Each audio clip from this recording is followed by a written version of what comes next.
ਅੱਜ Delhi Sikh Gurdwara management committee ਵੱਲੋਂ uniform civil code उत्ते एक चर्चा वास्ते बैठक बुलाई गई। बहुत सार्थक ये नतीजे निकले।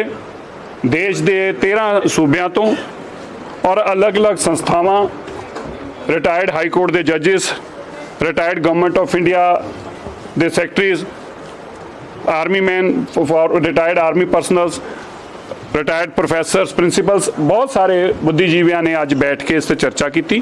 पहली गल ਜਿਹੜੀਆਂ कुछ लोग अपने आप ही कौम के फैसले लै लेंदे ने और विरोध करना शुरू कर देंदे ने, गलत आ। प्रिंसीपली असीं ये चाहुंदे आ कि जदों तक कोई खरड़ा ही नहीं उदों तक उसदे उत्ते उहनूं किस चीज़ नूं जिहड़ा हुण तक रिजैक्ट किया गया ये असीं जरूर समझना चाहुंदे आ। जदों ये चीज़ सामने ही नहीं कि रिजैक्ट किस चीज़ नूं करना है, असीं सिविल सुसाइटी के लोग हाँ। एक सिविल सुसाइटी के अंदर रिफॉर्म्स के तौर पर यूनीफॉर्म सिविल कोड जिहड़ा है वो सारिਆਂ ਨੂੰ बराबर अधिकार देने की गल करता है। साडे धर्म के किते आड़े नहीं आना चाहिए, ये साडी चिंता है। साडे कस्टम्स के किते आड़े नहीं आना चाहिए, भी साडी चिंता है। जिसनूं लैके ये बड़ा सब ने अपना एक विश्वास, एक मत च गल कही कि असीं अपनी जिहड़ियां रिप्रजेंटेशन एक बना के जरूर कमिशन दे अगे देंगे और उन्हें दसांगे जितों तक सरकार देश का एक कानून बना के उस दायरे च रहना चाहती है, सानूं उहदा कोई इतराज़ नहीं, जिथे कि साडे धर्म के तौर पर और साडे कस्टम नूं किसी भी तरीके दे नाल कोई छेड़छाड़ ना होंदी होवे। सानूं यकीन है कि ऐसा कुछ नहीं होएगा और ना ही सरकार साडे नाल ऐसा करूगी।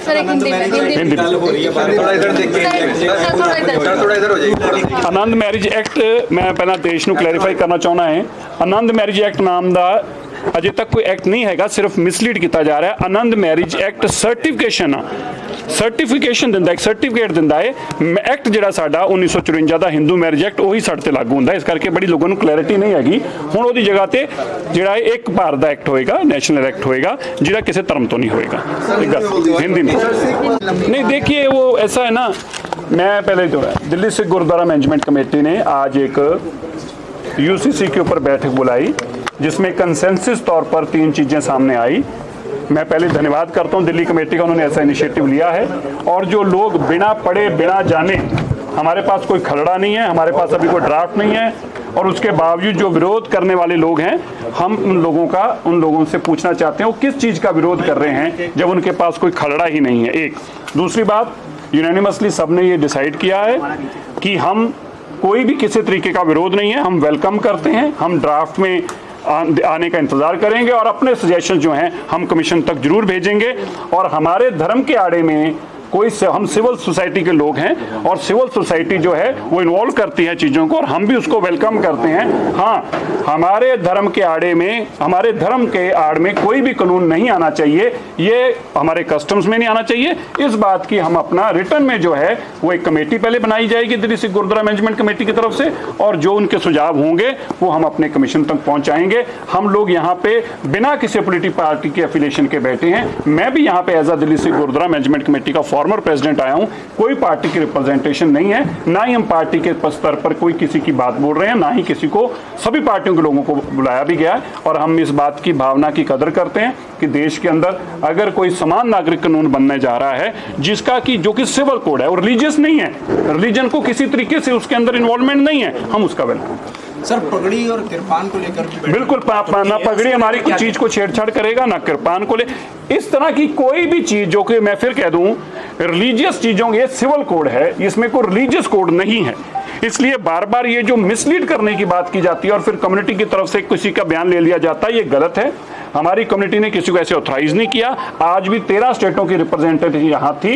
आने वाले टाइम में दिल्ली कमेटी और बड़े ऐसे प्रोग्राम करे, मैं उनको जरूर कहूँगा ताकि सारी कम्युनिटी के व्यूज़ लिए जाएं और बिना पॉलिटिकल पार्टी के ऐसे व्यूज़ को शेयर किया जाए, पॉलिटिकल पार्टी के तौर पर किसी व्यूज़ को ना शेयर किया जाए। यह भी आज हमारे यहाँ इस कमेटी ने फैसला लिया है। इसलिए ये जो बातें कही जाती हैं, एक हमारी श्री साहब बिल्कुल इंटैक्ट है, आर्टिकल 25 के तहत हमारा अधिकार है, उसमें कोई सरकार हमसे न छेड़छाड़ करने की बात कभी किसी ने कही है, ना कर सकती है, ना करेगी।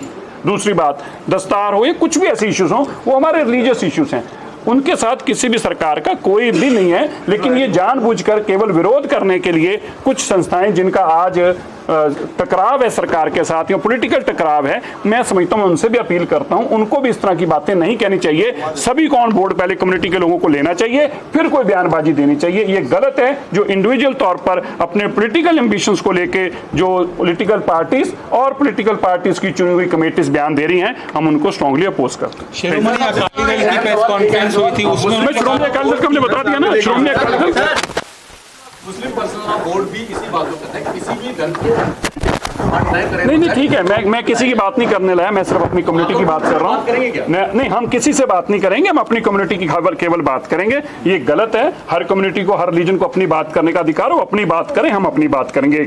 दूसरा, जो श्रोमणी अकाली दल ने स्टेटमेंट दी है, मुझे ऑफिशियली उनकी स्टेटमेंट नहीं पता, पर श्रोमणी गुरुद्वारा प्रबंधक कमेटी की स्टेटमेंट मैंने जरूर सुनी। मैं बड़ा चकित हूँ, बड़ा हैरान हूँ, इतनी बड़ी संस्था ने ये कहा कि हम रिजेक्ट करते हैं, पर मैं उनसे सवाल पूछता हूँ कि आप किस चीज को रिजेक्ट कर रहे हैं? श्रोमणी गुरुद्वारा प्रबंधक कमेटी कौन सा ड्राफ्ट है जिसको वो रिजेक्ट कर रही है?